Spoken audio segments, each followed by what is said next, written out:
आप सभी लोग का अवंतिका क्लासेस में स्वागत है। नौकरी पाना तो सभी का सपना होता है, हमारा भी सपना था। अभी भी प्रयास तो जारी ही है। चलिए, मैं सोच रहा था कि आप लोग के लिए जो रेलवे का एनटीपीसी है, एनटीपीसी और ग्रुप डी, इन दोनों के लिए मैथ का एक कोर्स करा दो।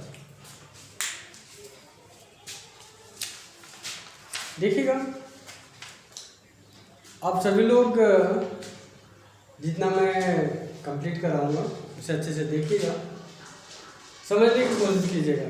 अगर जहाँ ना समझ में आए तो वीडियो के साथ साथ एक बाद में कमेंट जरूर करिएगा कि टॉपिक मुझे नहीं क्लियर हुआ, तो उसके लिए मैं एक फीडबैक वीडियो बनाऊंगा और उसे डालूंगा। जो एनटीपीसी का सिलेबस है, उस सिलेबस उठा के सोच रहा था कि पूरा कंप्लीट करा दिया जाए, बेस्ट हो जाएगा। हमसे कई विद्यार्थी कहे थे कि सर ऐसा कीजिए, तो मैंने कहा कि ठीक है भाई, चलिए आप अपनी मानते, लेकिन समय का बड़ा अभाव होने के कारण मैं ध्यान ही नहीं दे पा रहा था। चलिए, आज से शुरू किया हूँ, तो पहला चैप्टर ये मैं शुरू करता हूँ आप सभी लोग के लिए। और जितना कोशिश कीजिए कि अधिकांश से अधिकांश विद्यार्थियों तक वीडियो को शेयर कीजिए, ताकि सभी तक पहुँच सके और इस अपॉर्चुनिटी का लाभ उठा सके। कोई नहीं, बिल्कुल फ्री ऑफ कॉस्ट है। ऐसा नहीं है कि भाई बैच ज्वाइन करने में पैसा देना पड़ेगा वगैरह वगैरह, ऐसा कुछ नहीं है। बस आप लोग पढ़ते रहिए। मोटिवेशनल के लिए चैनल को सब्सक्राइब कीजिए और लोगों को भी शेयर कीजिए, बस इतना ही पर्याप्त हमारे लिए। उसके बाद जो टॉपिक आपको नहीं समझ में आ रहा, कमेंट जरूर करिएगा कि भैया ये टॉपिक नहीं हुआ सर, ये टॉपिक नहीं हो पाया, मुझे बताइए। तो उस पर मैं एक ज़रूर वीडियो बनाऊँगा, शॉर्ट वीडियो भी सही, लेकिन बनाऊँगा ज़रूर, है ना, बनाऊँगा ज़रूर। तो कोशिश करिएगा। चलिए शुरू करता हूँ। देखिए, लैंग्वेज मेरा ड्यूल लैंग्वेज रहेगा, क्योंकि कुछ बच्चे सीबीएसई बोर्ड के भी होंगे, कुछ यूपी बोर्ड के भी होंगे, तो दोनों के लिए समस्या होगी। तो ड्यूल लैंग्वेज का मैं इस्तेमाल करूँगा और हिंदी और इंग्लिश दोनों का इस्तेमाल करूँगा। ठीक, तो देखिए, सबसे पहला चैप्टर हमको नंबर सिस्टम पढ़ना है। नंबर सिस्टम, ठीक। ये नंबर सिस्टम को हम लोग कहते हैं संख्या पद्धति, संख्या पद्धति। और हाँ, मुझे याद है कि एक लड़का, कौन था सर, गौरव था, उसने मुझसे कहा कि सर मैथ के लिए कुछ शॉर्टकट ट्रिक बताइए हमको। लेकिन मेरा व्यक्तिगत सलाह है, ट्रिक के पीछे ना रहिए तो बेहतर होगा, क्योंकि ट्रिक्स एग्जाम हॉल में याद नहीं रहते। जो बेसिक आपकी प्रैक्टिस रहती है, प्रैक्टिस करके मास्टर करते हैं, बस वही याद है। मैं आपसे यही सलाह दूंगा, सलाह क्या, मेरा एक व्यक्तिगत रूप से आपकी रिक्वेस्ट भी है कि आप जितना हो सके उतनी प्रैक्टिस कीजिए, खूब अच्छे क्वेश्चन को लगाइए। आपकी स्पीड इतनी अच्छी बन जाए कि वही ट्रिक की तरह बिहेव करे, वही ट्रिक बन जाए, आपका वही हथियार बन जाए। अब सोचिए कि हमें सॉफ्टवेयर ट्रिक्स हो जाए, तो मेरा अनुभव रहा है कि परीक्षा हॉल में ट्रिक्स याद ही नहीं रहते और न ही इतना प्रॉपर दिमाग काम करता है कि उस ट्रिक्स का इस्तेमाल कर सके। ट्रिक्स तो ठीक है, कारगर है भाई, आप उस ट्रिक का कई बार इस्तेमाल करते हैं, प्रैक्टिस करते रहते हैं, दिमाग में सेटअप हो जाता है, बहुत अच्छी बात है, बन भी जाता है। तो मैं ये सलाह दूंगा आपको कि ट्रिक्स के साथ साथ आप बेसिक चीज़ों पर भी प्रैक्टिस कीजिए। और बेसिक चीज़ों पर प्रैक्टिस करने से आपका कैलकुलेशन इतना स्ट्रॉन्ग हो जाएगा, कैलकुलेशन बढ़ जाएगा, तो वो काम आ जाएगा। ट्रिक्स होता क्या है, ट्रिक्स का मतलब जो फार्मूला जो रहता है उसी को डिराइव करके लास्ट में आपको रिजल्ट दे दिया जाता है, उसी रिजल्ट का इस्तेमाल करते हैं एज ए फार्मूला की तरह, तो बेस्ट होगा। चलिए, ट्रिक्स तो ठीक ठीक है, ट्रिक्स का इस्तेमाल करिएगा भरपूर, परंतु ट्रिक्स के साथ साथ हमें बेसिक चीज़ों में भी ध्यान रखिएगा। क्यों? क्योंकि बेसिक चीज़ें से हमें क्या होती है, सटीक नॉलेज होती है, सही जानकारी प्राप्त होती है। ट्रिक्स तो भाई काम चलाऊ होता है, हमने रट लिया कुछ समय काम आता है, लेकिन बेसिक चीज़ें होती है एक बार सीख लिया, एक बार तैयार हो गया तो छूटने वाला में से नहीं होगा, आप हमेशा काम करें। चलिए भाई, नंबर सिस्टम में हमें पहली चीज़ें क्या जाननी है, नंबर सिस्टम होती क्या चीज़ है।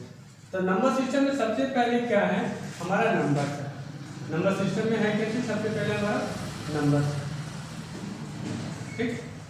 अब सवाल उठा के नंबर किसे कहेंगे भाई, संख्या किसे कहेंगे। देखिए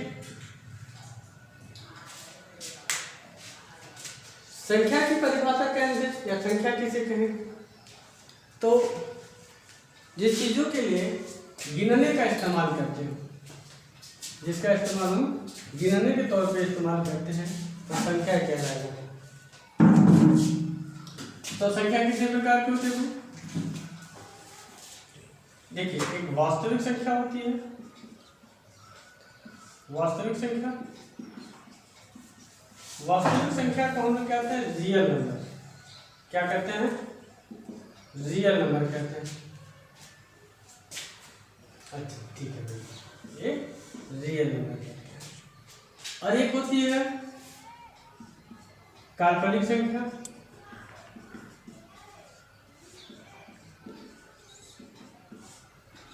इसे बोलते हैं इमेजिनरी नंबर।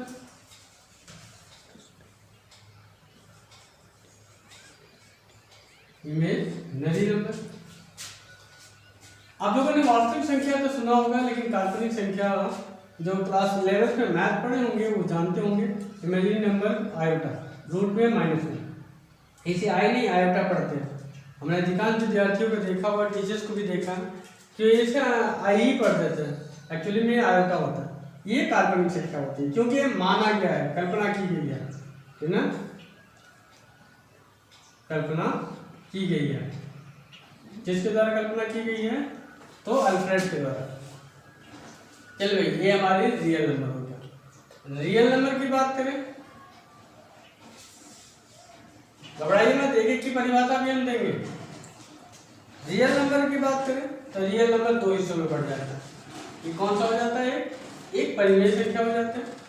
क्या भाई, एक परिमेय संख्या हो जाता है, एक परिमेय संख्या हो जाता है, और एक दूसरा हो जाता है अपरिमेय संख्या। अपरिमेय संख्या, इस परिमेय संख्या को हम लोग कहते हैं रेशनल नंबर।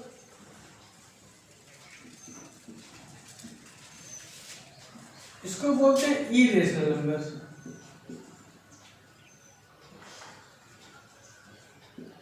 इरेशनल नंबर क्या कहते हैं। अब परिमेय संख्या की बात करें, परिमेय संख्या जो हमारा होता है वो बटा होता है दो तरीके की चीजों में।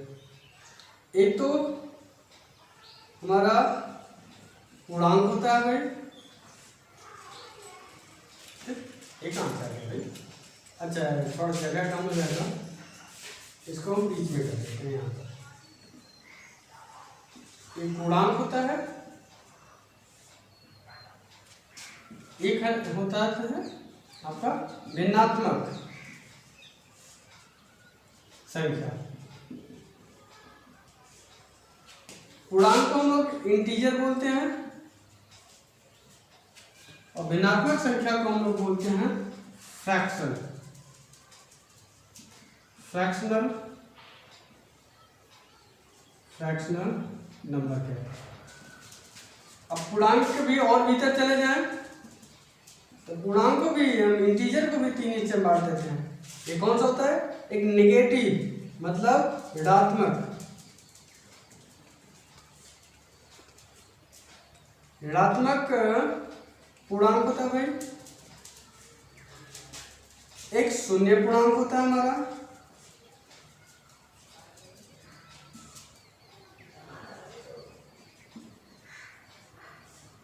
एक होता है हमारा धन पूर्णांक। भिन्नात्मक संख्या की बात करें तो ये भी कई सारी संख्याओं में बटा होता है। कौन कौन सा भाई, एक होता है प्रॉपर फ्रैक्शन, इम्प्रॉपर फ्रैक्शन, ठीक। और एक होता है लाइक फ्रैक्शन, अनलाइक फ्रैक्शन। ये तो छोटे बच्चों वाली बात हो जाती है, इसलिए हम इसको ड्रॉप करते हैं क्योंकि एग्जाम में आपसे नहीं पूछेगा। ऋण पूर्णांक मतलब नेगेटिव, इंटीजर बोलते हैं इसको, नेगेटिव इंटीजर। शून्य पूर्णांक को जीरो इंटीजर बोलते हैं आपका।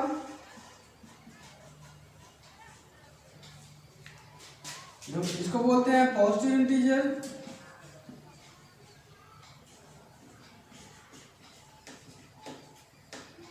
Positive integer. अब इसमें चले आए तो ये होता है हमारा, ये भी दो हिस्से में बढ़ जाता है। नेगेटिव इंटीजर भी हमारा दो हिस्से में बढ़ जाता है और पॉजिटिव इंटीजर भी दो हिस्सों में बढ़ जाता है। ये क्या होता है भाई? नेगेटिव इवन इंटीजर, एक होता है नेगेटिव ऑड इंटीजर। देखिए ऋण विषम पूर्णांक, ऋण नहीं, इसको सम पूर्णांक कहेंगे भाई, ऋण सम पूर्णांक और ऋण विषम पूर्णांक। इसको क्या कहेंगे हम लोग? इसको बोलेंगे धन सम पूर्णांक मतलब इवन इंटीजर, मतलब सम पूर्णांक इसको कहेंगे धन सम पूर्णांक। इसको क्या बोलेंगे? ऑड इंटीजर, कहने का मतलब धन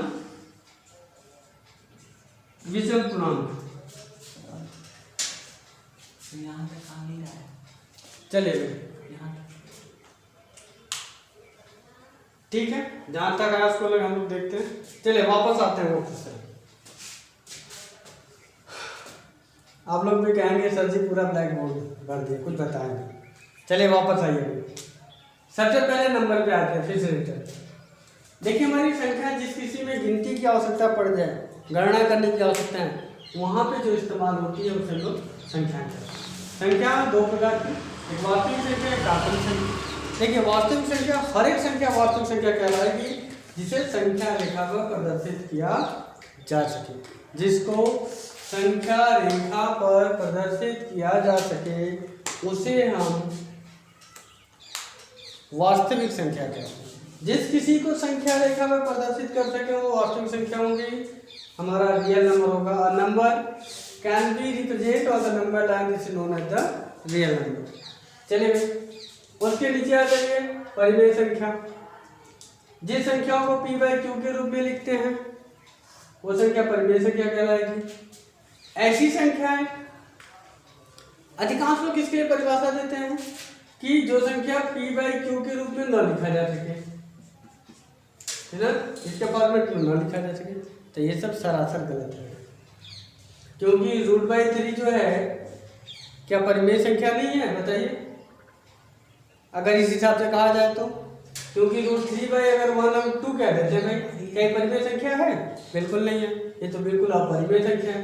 तो कहना हमारा गलत हो जाएगा, क्योंकि p बाई क्यू के रूप में भी तो है ये, तो परिमेय संख्या p बाई क्यू के रूप में ना हो, गलत है। तो सही क्या है? देखिए ऐसी संख्या जो ना तो शांत दशमलव हो और ना ही आवृत्ति दशमलव हो, ऐसी संख्याओं को हम लोग क्या कहते हैं? अपरिमेय संख्या, है ना। और number is not terminating not repeating, ना तो टर्मिनेट होता और ना तो रिपीट होता। इसके नीचे देखिए पूर्णांक, इंटीजर भाई, इंटीजर मतलब पूर्णांक जो 0 से लेके पूरी संख्या जहाँ तक गिना जा सके वो पूर्णांक होता है। तो क्या हो गया भाई? ऋणात्मक, शून्य पूर्णांक, धन पूर्णांक, ठीक। ये सारी चीज़ें आप तो मेरे ख्याल से आप लोग जब एनटीपीसी की प्रिपरेशन कर रहे हैं तो मेरे विचार से आप लोग सारी चीज़ें जानते होंगे, बस यहाँ तक मुझे बेसिक चीज़ें बतानी थी। अब इसके बाद हमें संख्याओं के विषय में जान गए तो हमें अब जानना है कुछ स्पेशल सीरीज के विषय में, कि सीरीज क्या होती है, संख्याओं को कैसे जोड़ा जा सकता है, कैसे घटाया जा सकता है, इन सब चीज़ों के विषय में। लगातार संख्याओं के विषय में कुछ एपी के टर्म देखेंगे, कुछ जीपी के टर्म देखेंगे, है ना। लेकिन इस सारी चीज़ों को हम लोग देखेंगे अगली क्लास में देखेंगे और इस पर चर्चा करेंगे, संख्याओं को कैसे हम लोग मैनेज करेंगे और पढ़ेंगे। चलिए, थैंक यू फॉर वॉचिंग।